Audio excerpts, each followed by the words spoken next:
Is a boxing great who became an Olympic gold medal winner in 1984. He also won 5 consecutive New York Golden Glove Awards with 23 knockouts in 24 fights. Woo!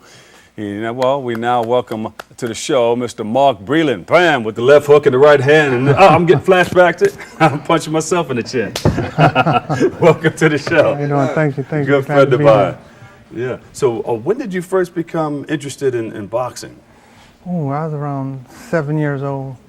A neighbor, one of the neighbors, his name was Elijah Best, older guy, friend of the family, took me to see Muhammad Ali and Joe Frazier. Oh. It was way up the top, but just the screaming and all that stuff was like wow. So then, when I was, but in a fight like that, you can be anywhere in the arena or just watching on TV. Exactly. And you got caught up in the frenzy. Oh, definitely. And but the thing was, just being there.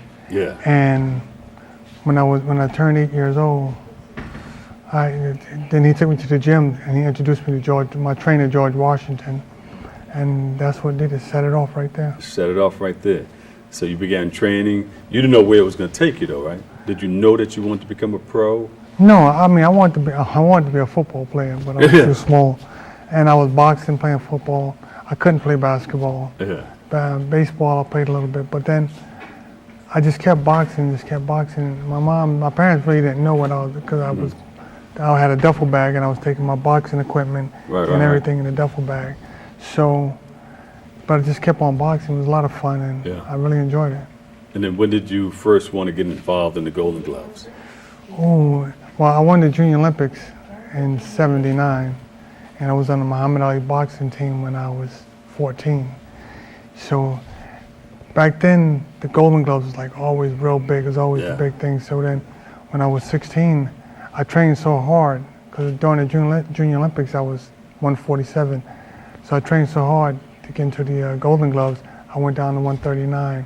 Yeah. So my first year in the Golden Gloves, I was 139. And you taller than most people your weight, right? Yeah. You had that jab and that. I was 6'2". Yeah.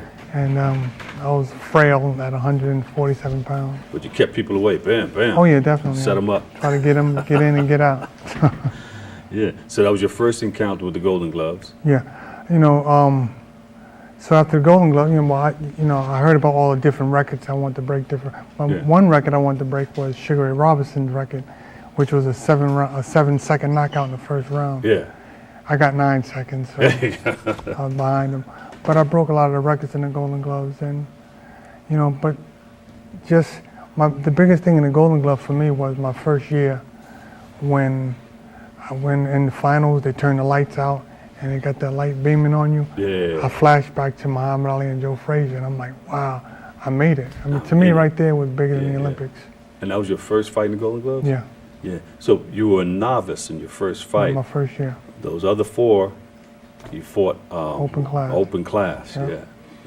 And it got tougher and tougher as it went along, but you just trained a little harder. I just trained harder. Oh yeah. I mean, the funny thing, my trainer George Washington, I think the first 3 years, well, the last year in '84, every time we would fight, he would say, "All right, champ, I only want to go up these ladders. I only want to go up these steps one time." I'm like, all right. I mean, I wasn't going out there to knock him out, but it just happened.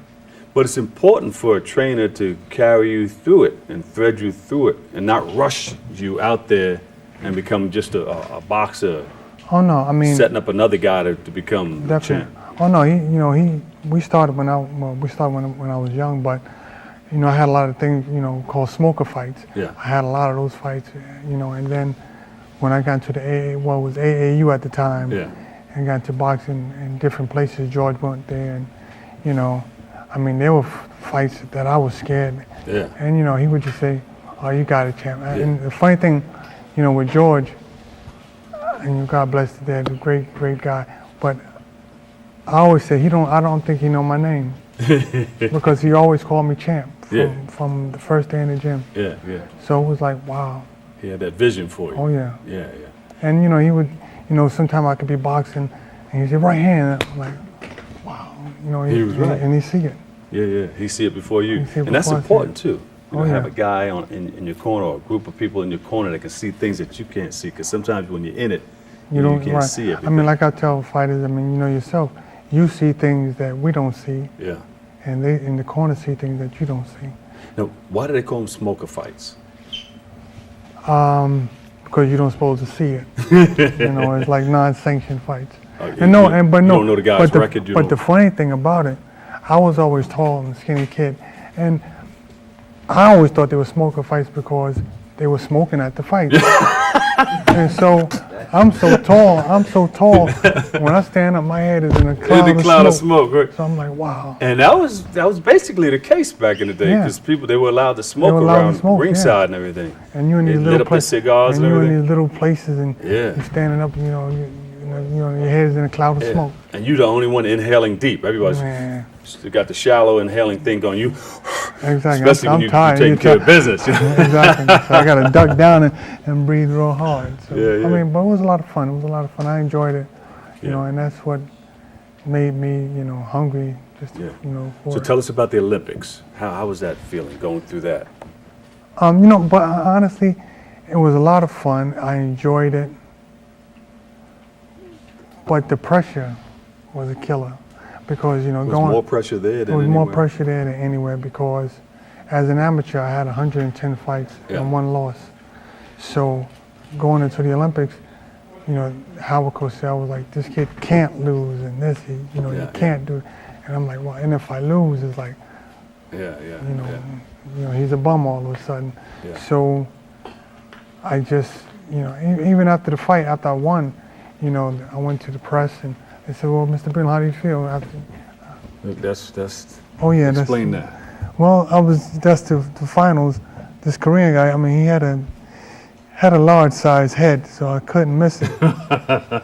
But I mean, he was a tough guy. He was a real tough fighter, and he came to fight, but I came to win. There you go. You see the crowd clapping. They like that round right there. I mean, I hit him with a little bit of everything. I dropped him one time, but he got back up. So I just said, well, I'll take a decision as long as I win. So his head was a big target for you. Oh yeah, you can't. I mean, I think I closed my eyes when I threw the hook and dropped him. There you go. How was this feeling right here? They're getting ready to raise your hand. Oh yeah, that was the greatest. Bam! That was Oh! it. That was it. I mean, I was glad it was over. Now I can breathe again, because it's like if I would have lost, all the things that were said, they would, they would have just crucified me. So you put that behind you, and then what came next? You decided to turn pro. Yeah, I wanted to turn pro, win a world championship, and just have fun. Mm-hmm. But then, once you turn pro, all the fun goes away. Yeah. Because there's money, then there's, just everybody. Yeah, everybody comes on. You got to make all these appearances, and it takes away from your training and takes your head out of the game a little bit. A whole lot. So you know what other fighters are going through. When I've been around a lot of fighters, a lot of different fighters, and I trained with Tommy Hearns. I sparred with Tommy Hearns when I was 18 years old. Yeah. So I used to watch these guys and a lot of stuff that they went through, and I'm like, wow. I'm like, and you say to yourself, now I'm not going through that. I'm in the amateurs at the time. Yeah. I'm not gonna go through all of that stuff, but you're gonna go through it when you win it. And then the first time you raised your hand when you became a champion? As a matter of fact, I was training for the championship fight, and I broke this finger 2 weeks before the fight. So usually they would stop something like that. Right, but no, I told him, I said, no, I want to fight. We're gonna go through this. So I had a cast on for 2 weeks, and so when I fought, I'm hitting the guy with jabs, and so I can hear the announcer says something must be wrong with his right hand because he's not throwing it. Who's in that? I thought I was watching that. Was it Howard Cosell or one of the announcers? I'm not sure which one it was, but So he he kept doesn't saying want to drop his right something hand in in the there. right. But my left hand was broke, so I was concentrating, just getting the jab in. I figured sooner or later the right hand would come in. Right. And I dropped him with the right hand. And so they said, well, Mark, something was wrong with your right hand. I said, no, I broke my left hand too. I broke this hand too. And and in the back of the news was it was said men went for broke. Yeah. So I just gotta block out sometimes, out things that you gotta. There you go. That you really want. All right, we're gonna take a break right here. We're gonna come back and talk about your foundation, because you started some great things, and you're doing some great things in the community, getting people in shape and all of that. Oh yeah. Okay. All right, let's do it right now before we go to break, because we're gonna All right, get into some stuff. Tell us about your foundation. You know, why'd you start it, and you know, what's it all about? Well, you know, being around the neighborhood, I see a lot of kids that I think need, you know, maybe need help, and I guess so. I want to start a nonprofit organization where, you know, they have tutoring for kids Yeah. and training, because my thing is, you know, you got to train the body, train the mind. Right. You know, keep yourself going, and you know, like I said, it's a nonprofit organization Right. where, you know, I just I'm gonna have college students, you know, tutoring the kids, and I'm gonna have some professional trainers Yeah. as far as like training kids, keeping them in shape, Good. and just you know, that's just trying to needed, do the you right know. thing. You know, Bobby C, I'm sure he wants to jump in and ask you some quick questions, but I wish he had a mic. You know, you do have a mic. Well, right now, yeah. Are you on? Set. Okay. Okay. Bobby C, our resident sports person, he Oh, okay. talks baseball, boxing, all that stuff. So then you started it because, Well, you know, I mean, I enjoy being around kids, and I like seeing kids. And the thing is, you know, there's not, you know, growing up, you know, we had so much, you know, like the YMCA, Salvation Army, all kind of places to go to, but there's not that many things to do today. So, right. you know, I try to keep the kids balanced with, Yeah. you know, education and Yeah. training, staying in Like I shape. said, I was telling you off mic before that's right in line with Mrs. Obama's agenda too. You know, childhood obesity thing, trying to get kids in shape and all that stuff. So Right. you should be able to get some major grants from. Well, my thing, you know, from the like I White said, House. exactly. I hope so. Yeah. You know, and then I wanna, you know, I do training. I train people. You know, so like I said, if anybody want to get in contact with me, it's at markbreland.com or .net or .org. One of those. Yeah. I've been doing so many different There you things. go. But just to stay in shape and Yeah. just, you know, keep your How mind. you throw that and left body hook? together. Bam! Welterweight champ Mark Breland, 5-time Golden Glove, 1-time Olympic gold medalist, and 2-time welterweight champ Mark Breland in the house. We'll take a break right here, and we're going to come back with some more.